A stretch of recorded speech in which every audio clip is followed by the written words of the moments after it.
Ang mga diskurso ni Kristo ng mga huling araw.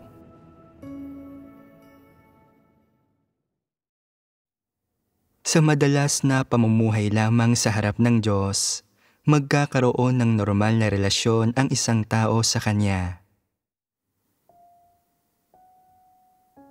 Nabasa ba ninyo ang aklat ni Job? Noong binabasa ninyo ito, naantig ba kayo? Naranasan ba ninyo ang isang uri ng pananabik na nag-udyok sa inyo na naising maging isang taong katulad ni Job? Oo. Hanggang kailan magtatagal ang ganitong uri ng kalagayan at mood? 1 o 2 araw, o 1 buwan o 2, o marahil 1 taon o 2? 2 o 3 araw. Kaya, mawawala ang ganitong kalagayan at mood pagkalipas ng 2 o 3 araw? Dapat kang manalangin kapag naaantig ka at sabihin sa Diyos na nais mong maging isang taong katulad ni Job, na nais mong maunawaan ang katotohanan, magdamo ng kaalaman sa Diyos at maging isang taong may takot sa Diyos at umiiwas sa kasamaan. Dapat kang magsumamo sa Diyos na gawin kang ganito. Magsumamo sa Kanya na gabayan ka, na bigyan ka ng mga angkop na kapaligiran, bigyan ka ng lakas at protektahan ka upang makapanindigan ka sa bawat sitwasyon na iyong kinakaharap. Hindi labanan ang Diyos, at sa halip ay kumilos ng may takot sa Diyos at umiiwas sa kasamaan at isakatuparan ang Kanyang kalooban. Dapat palagi kang magdasal at magsumamo sa Diyos para sa layong ito at para sa mga bagay na inaasam mong makamit. At kapag nakikita ng Diyos ang taos mong puso, kikilos siya. Huwag matakot kapag kumilos ang Diyos. Hindi posibleng balutin ng Diyos ang katawan mo ng mga pigsa at kunin ang lahat ng mayroon ka, gaya ng ginawa niya noong sinubukan niya si Job. Hindi iyon gagawin ng Diyos. Unti-unti siyang magpapatong ng higit pa sa iyo ayon sa tayog mo. Dapat kang taimtim na tumawag sa Diyos. Huwag kang tumawag sa Kanya sa loob lamang ng 2 araw pagkatapos mong mabasa ang aklat ni Job at naaantig ka pa rin nito. At pagkatapos ay kalimutan na ang tungkol dito sa 3 araw kapag hindi mo na ito binabasa at hindi mo na ito isinasa puso. Kung gagawin mo iyon, magkakaproblema ka. Kung hinahangaan mo ang mga taong tulad ni Job at gusto mong maging ganoong uri ng tao, dapat magkaroon ka ng landas kung paano magiging ganoong uri ng tao. Dapat mong buksan ang puso mo sa harap ng Diyos at ipagdasal ito ng madalas at pagnilayan ito ng madalas. At pagkatapos ay kainin at inumin ang mga salita na sinabi ng Diyos tungkol kay Job. Palagi at paulit-ulit na pagnilayan ang mga ito. At pagkatapos niyon, dapat kang makipagbahaginan sa mga taong may karanasan at kaalaman hinggil dito. Dapat kang magsikap para makamit ang layong ito. Paano ka dapat magsikap? Kung uupo ka lang ng nanonood at naghihintay, hindi iyon pagsusumikap. Dapat mong isagawa ito. Dapat kang maglaan ng pagsisikap dito. Kasabay nito, dapat ka ring magtaglay ng determinasyon na magtiis ng pagdurusa at magkaroon ng pusong nananabik. At pagkatapos ay ialay ang iyong mga panalangin para dito, nang hinihiling sa Diyos na kumilos. Kung hindi kikilos ang Diyos, gaano man kalakas ang motibasyon ng mga tao, magiging wala itong silbi. Paano kikilos ang Diyos?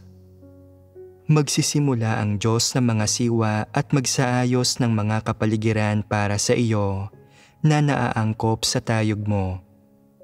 Dapat mong sabihin sa Diyos kung ano ang layong nais mong makamit sa iyong pananampalataya at kung anong uri ng mga kapasyahan ang mayroon ka.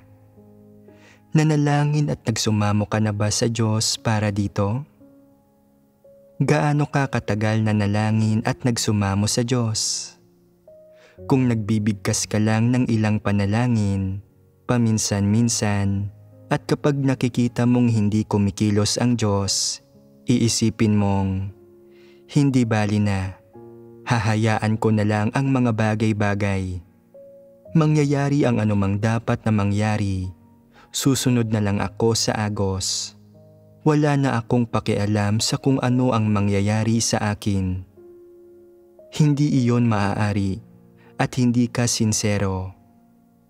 Kung ang mayroon ka lang ay 2 minuto ng kasigasigan, kikilos ba ang Diyos para sa iyo at tutulong na magsaayos ng mga kapaligiran para sa iyo?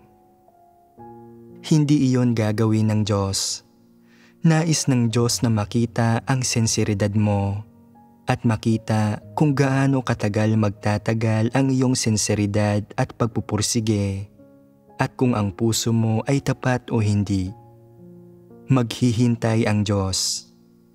Naririnig niya ang mga panalangin at pagsusumamo mo. Naririnig niya ang mga kapasyahan at hangarin na ipinagtatapat mo sa Kanya. Ngunit hanggat hindi niya nakikita ang determinasyon mo na magtiis ng pagdurusa, hindi siya kikilos. Kung pagkatapos mong magdasal sa Diyos ay maglalaho ka na lang ng walang anumang nagawa, kikilos ba ang Diyos sa ilalim ng mga sitwasyong ito? Siguradong sigurado na hindi. Kailangan mo na higit pang manalangin at magsumamo sa Diyos.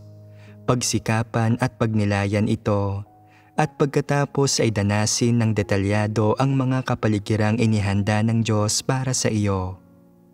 Darating ang mga ito sa iyo, paunti-unti at magsisimulang kumilos ang Diyos.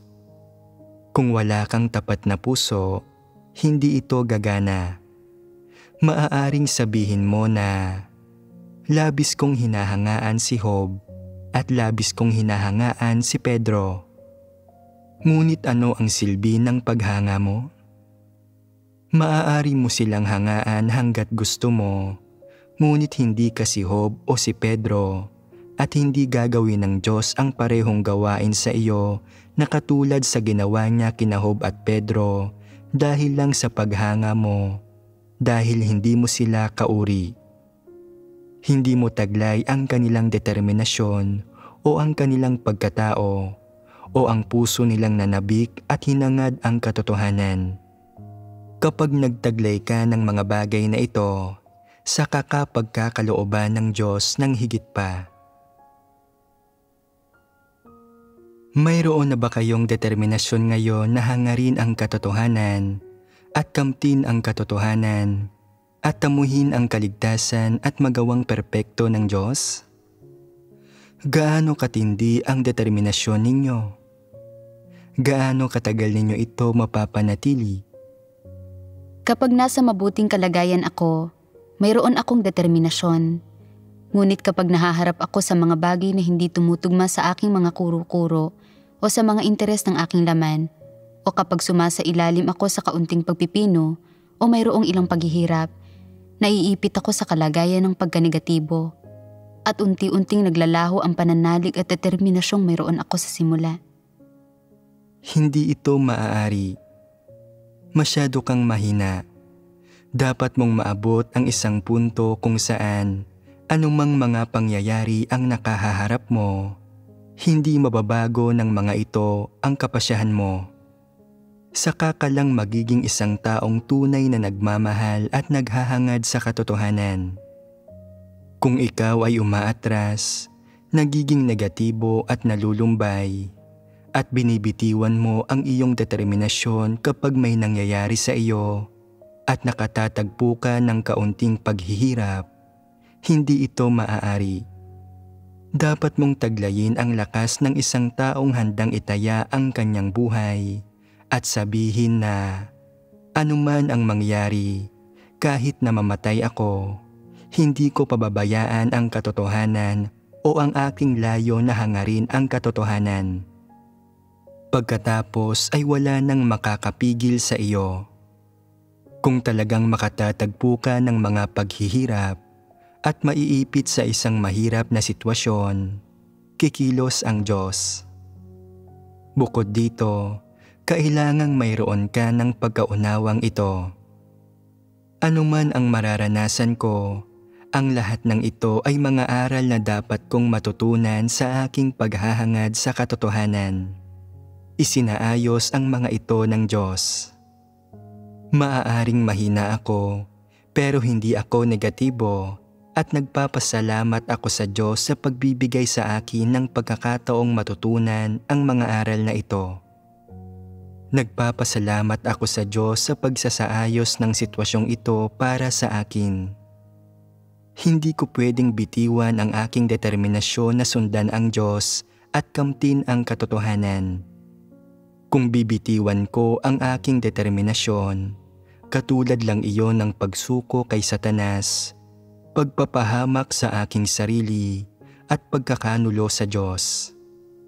Ito ang uri ng kapasyahan na dapat mayroon ka.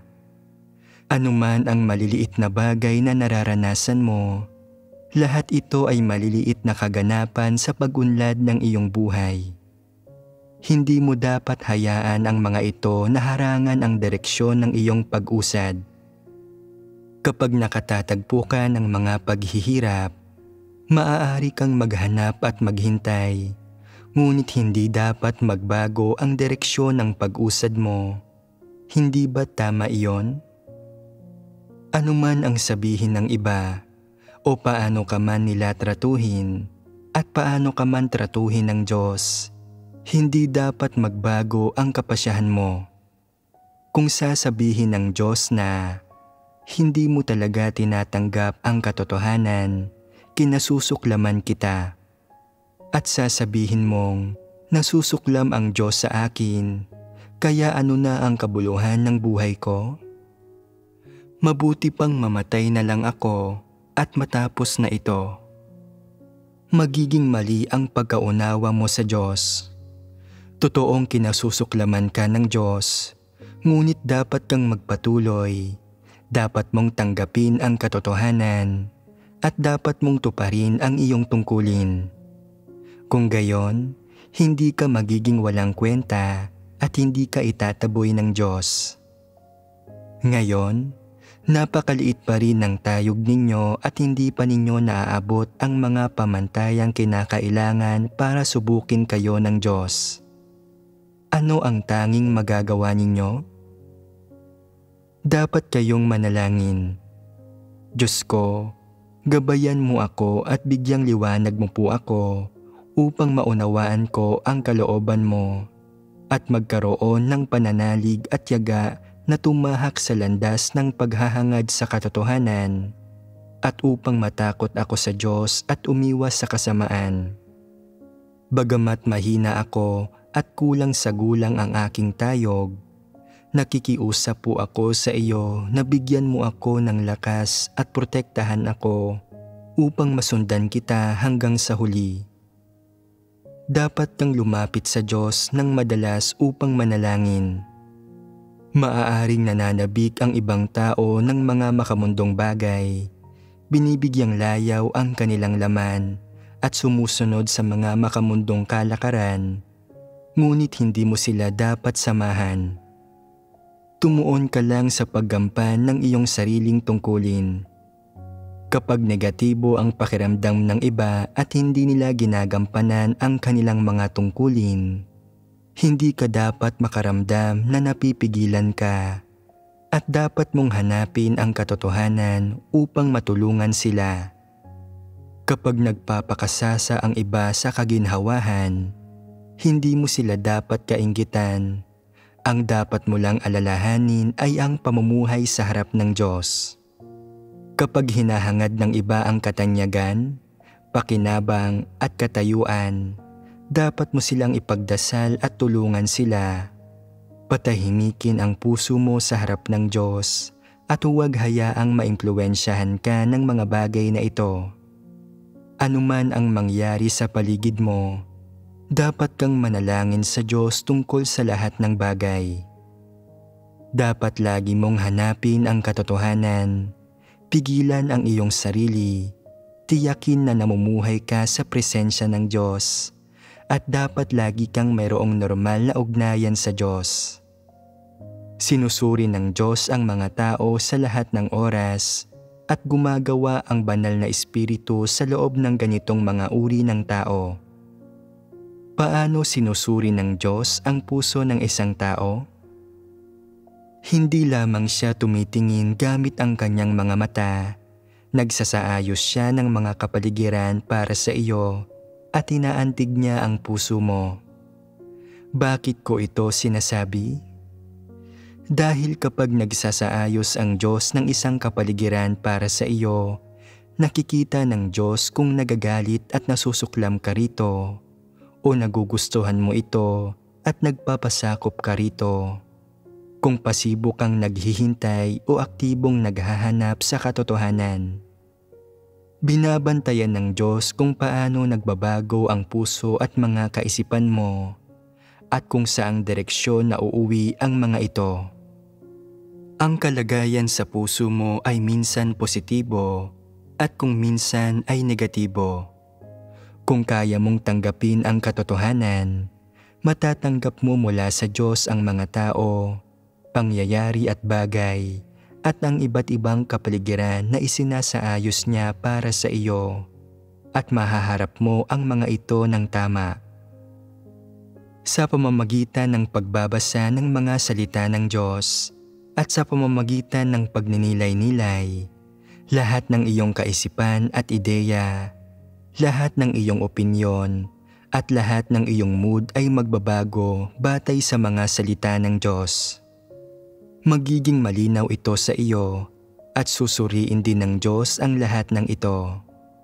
Kahit na hindi mo ito sasabihin sa sinumang tao o hindi mo ipagdarasal ang tungkol dito at iisipin mo lang ito sa puso mo at sa sarili mong mundo mula sa perspektiba ng Diyos, magiging napakalinaw nito.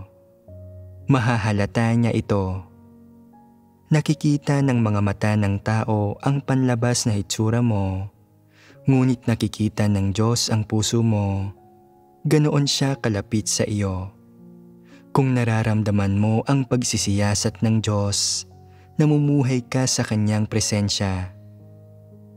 Kung hindi mo talaga maramdaman ang Kanyang pagsisiyasat, namumuhay ka sa sarili mong mundo, at namumuhay ka sa sarili mong mga nararamdaman at tiwaling disposisyon.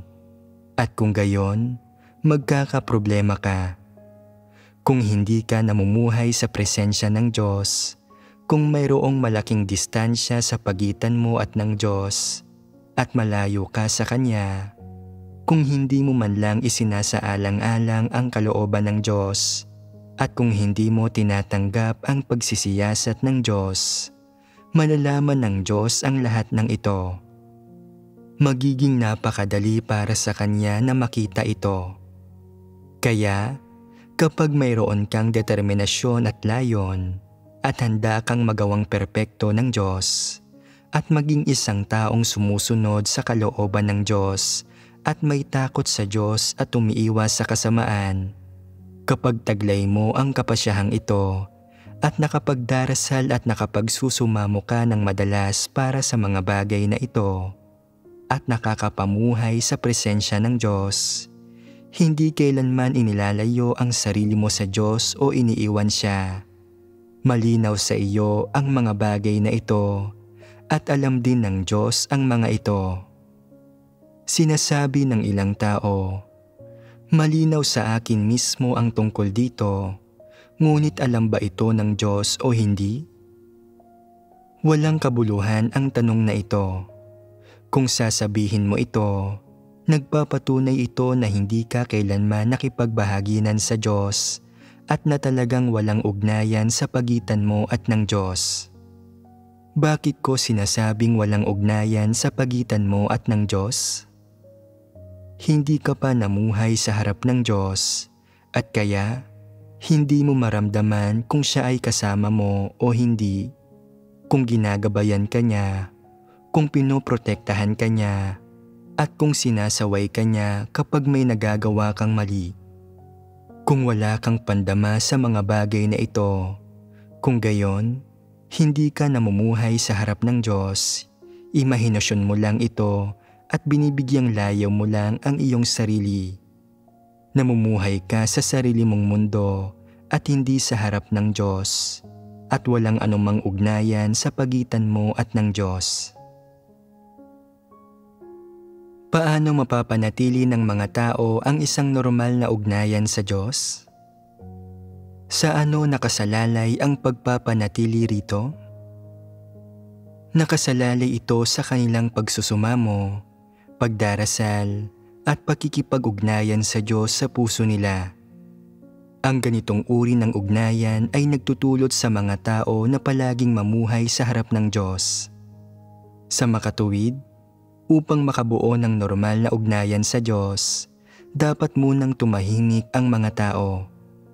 Ang ilang tao ay palaging gumagawa ng mga bagay-bagay sa panlabas at nagpapakaabala lamang sa mga panlabas na kaganapan.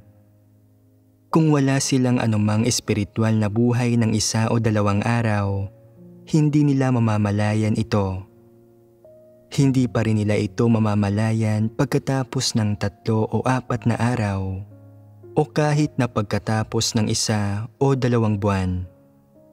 Ito ay dahil hindi sila nakapagdasal o nakapagsumamo o nakipagbahaginan sa Diyos.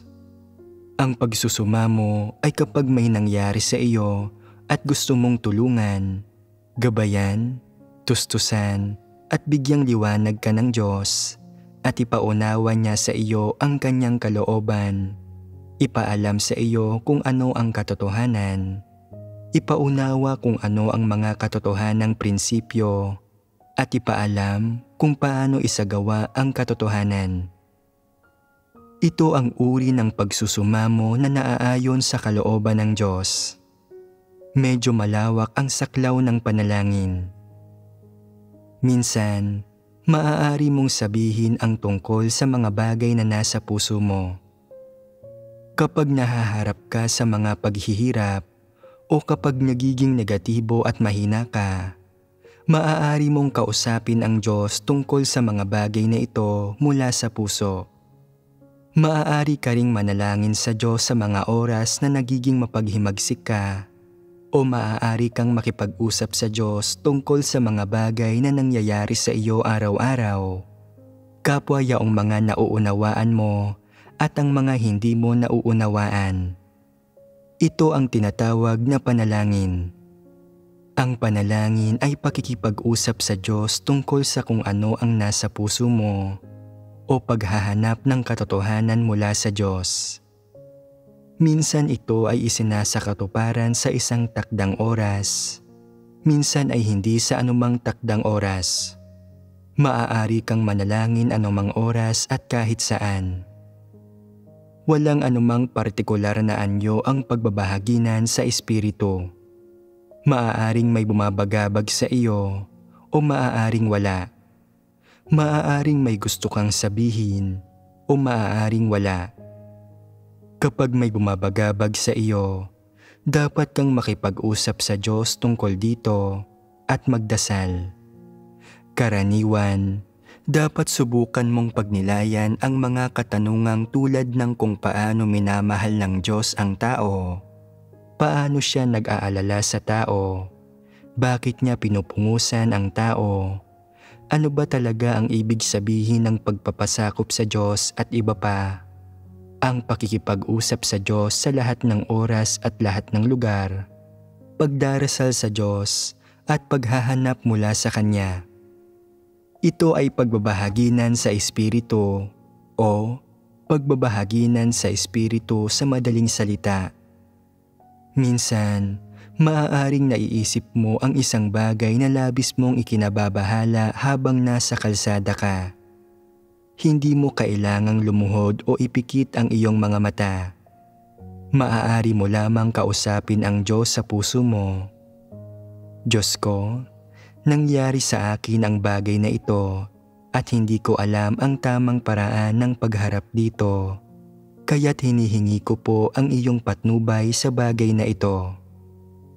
Kapag naramdaman mong naantig ang puso mo at nagsalita ka ng ilang taos-pusong salita tungkol dito sa Diyos, malalaman na niya. Minsan, maaaring nangungulila ka sa iyong tahanan at sasabihin mong, Diyos ko, labis akong nangungulila sa aking tahanan. Hindi mo partikular na sinasabi kung kanino ka nangungulila, sadyang nalulungkot ka lang at sinasabi mo ito sa Diyos. Malulutas mo lang ang mga problema mo kung mananalangin ka sa Diyos at sasabihin sa Kanya kung ano ang nasa puso mo. Malulutas mo ba ang mga problema mo sa pamamagitan ng pakikipag-usap sa ibang tao? Wala naman masyadong masama kung makikipagkita ka sa isang taong nakauunawa sa katotohanan. Hindi lamang malulutas ang iyong mga problema, makikinabang ka rin dito. Ngunit kung makikipagkita ka sa isang taong hindi nakauunawa sa katotohanan, hindi mo malulutas ang mga problema mo at maaari din itong makaapekto sa taong iyon. Kung makikipag-usap ka sa Diyos, bibigyang ginhawa ka ng Diyos at aantigin ka niya. Kung mapatatahimik mo ang sarili mo sa harap ng Diyos at mababasa ang Kanyang mga salita, at pagkatapos ay magninilay-nilay at magdarasal, mauunawaan mo ang katotohanan at malulutas ang iyong mga problema. Matutulungan ka ng mga salita ng Diyos na makahanap ng landas para malampasan ang iyong mga paghihirap. At kapag nalampasan mo ang maliit na balakid na ito, hindi ka madarapa at hindi ka nito mapipigilan. Hindi rin ito makakaapekto sa pagganap mo sa iyong tungkulin. May mga pagkakataon na bigla kang panghihinaan ng loob at medyo malulungkot. Kapag nangyari ito, dapat kang manalangin kaagad sa Diyos at lumapit sa Kanya na nangangahulugan na makipag-usap ka sa Kanya tungkol sa kung ano ang nasa puso mo at magtapat ka sa Kanya sa lahat ng oras at kahit nasaan ka man. Sa ganitong paraan, mababago ang kalagayan mo. Dapat kang manalig. Nasa tabi ko ang Diyos sa bawat sandali. Hindi niya ako kailanman iniwan. Nadarama ko ito. Saan man ako naroroon o anuman ang ginagawa ko. Ako man ay nasa isang pagtitipon o gumaganap sa tungkulin ko. Alam ko sa puso ko na hawak ng Diyos ang aking kamay at inaakay niya ako at na hindi niya ako kailanman iniwan. Kung minsan, kapag ginugunita mo kung paano mo dinaanan ang bawat araw ng ganito sa loob ng maraming taon, madarama mong lumago na ang tayog mo, na ginagabayan ka ng Diyos at nasa simulat sa pool ay lagi kang pinoprotektahan ng pagmamahal ng Diyos. Habang iniisip mo ang mga bagay na ito, mananalangin ka sa iyong puso, nag-aalay ng pasasalamat sa Diyos.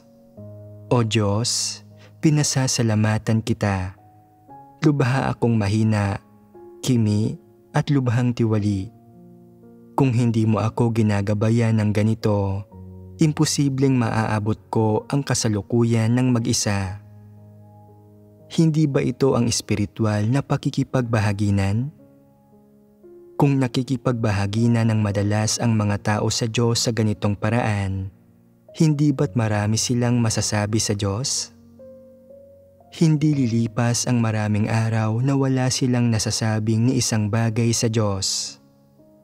Kapag wala kang nasasabi sa Diyos, wala sa puso mo ang Diyos. Kung nasa puso mo ang Diyos at may pananampalataya ka sa Diyos, magagawa mong sabihin sa Kanya ang lahat ng salita na nasa puso mo, kabilang ang mga bagay na sasabihin mo sa iyong mga kapalagayan ng loob. Ang totoo, ang Diyos ang pinakamalapit na kapalagayang loob mo.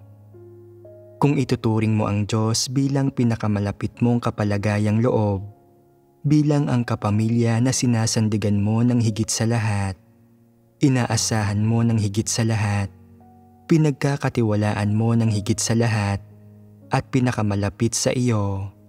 Kung gayon, ay magiging imposible para sa iyo na walang masabi sa Diyos. Hindi ba't lagi kang mamumuhay sa Kanyang presensya?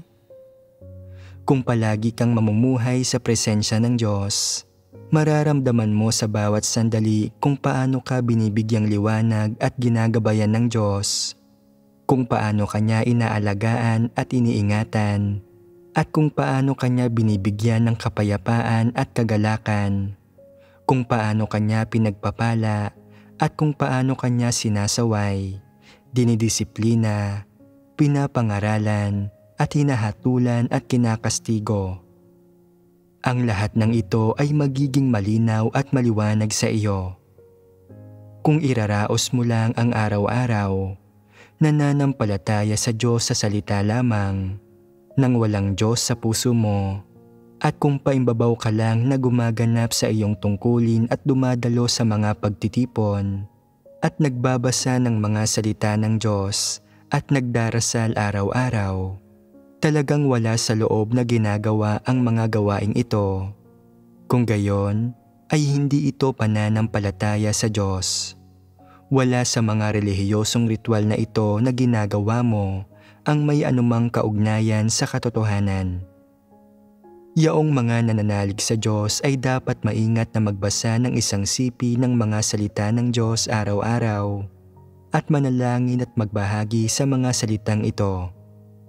Dapat silang makakuha ng kaunting tanglaw mula sa mga salita ng Diyos araw-araw at maunawaan ang kaunting katotohanan. Lalo na, dapat nilang magawang hanapin ang katotohanan at mapangasiwaan ang mga bagay-bagay ayon sa mga prinsipyo habang ginagampanan ang kanilang mga tungkulin, at dapat silang makapagkamit ng karanasan sa buhay araw-araw at maranasan nila ang gawain ng Diyos. Iyon ang isang tunay na mananampalataya at isang taong sumusunod sa Diyos. Aling isyu ang pinakamahalaga at ang pinakanangangailangan ng iyong kapasyahan sa iyong pananampalataya sa Diyos? Ito ay ang isyu ng iyong normal na ugnayan sa Diyos. Kung nananalig ka sa Diyos, ngunit wala siya sa puso mo at naputol mo ang ugnayan mo sa Kanya at hindi mo tinatrato ang Diyos bilang iyong pinakamatalik, pinakapinagkakatiwalaan, at pinakamalapit na kapamilya at katapatang loob, kung gayon, ang Diyos ay hindi ang iyong Diyos. Magsagawa alinsunod sa aking mga salita sa loob ng ilang panahon at tingnan kung nagbago ang iyong panloob na kalagayan. Sa pamamagitan ng pagsasagawa ayon sa aking mga salita, masisiguro mo na namumuhay ka sa presensya ng Diyos, na mayroon kang isang normal na kondisyon at normal na kalagayan. Kapag normal ang kalagayan ng isang tao at hindi siya naiimpluwensyahan ng anumang tao, pangyayari at bagay o ng iba't ibang sitwasyon na nangyayari sa kanya sa lahat ng yugto ng kanyang karanasan sa buhay, at nagagawa niyang magpatuloy sa paggampan ng normal sa kanyang tungkulin, mayroon siyang tunay na tayog at siya ay isang taong nakapasok na sa katotohanan ng realidad.